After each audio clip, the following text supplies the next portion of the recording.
এই স্বাধীনতা আপনারা এনে দিয়ে গিয়েছেন, সেই স্বাধীনতা না আসলে তো আজকের শেখ হাসিনা যে অবস্থায় দেশকে নিয়ে গিয়েছিল, সেই ৭৫-এর পরে আর হয়তো ২-১ বছর লাগতো শেখ মুজিবের সেখানে নিয়ে যেতে।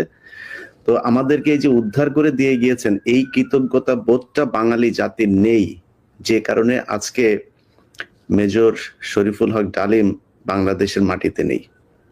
অথচ আপনাদেরকে সর্বোচ্চ সম্মাননা দিয়ে আমাদের দেশে রাখা দরকার ছিল, সেই সম্মানটুকু আমরা দেখাতে পারি নাই বলেই মাঝে মধ্যেই আবার ২০২৪ আসে। তো আপনি ওইটা নিয়ে আমার মনে হয় দেরি তো অবশ্যই হয়েছে, কিন্তু আমাদের জানা উচিত। এই জাতি প্রতিটা মানুষ জানতে চায় কি হয়েছিল ৭৫-এর ১৫ই আগস্ট। প্রথম কথাটা হচ্ছে যে 15ই আগস্ট কিন্তু কোনো বিচ্ছিন্ন ঘটনা না। এই স্বাধীনতা আপনারা এনে দিয়ে গিয়েছেন, সেই স্বাধীনতা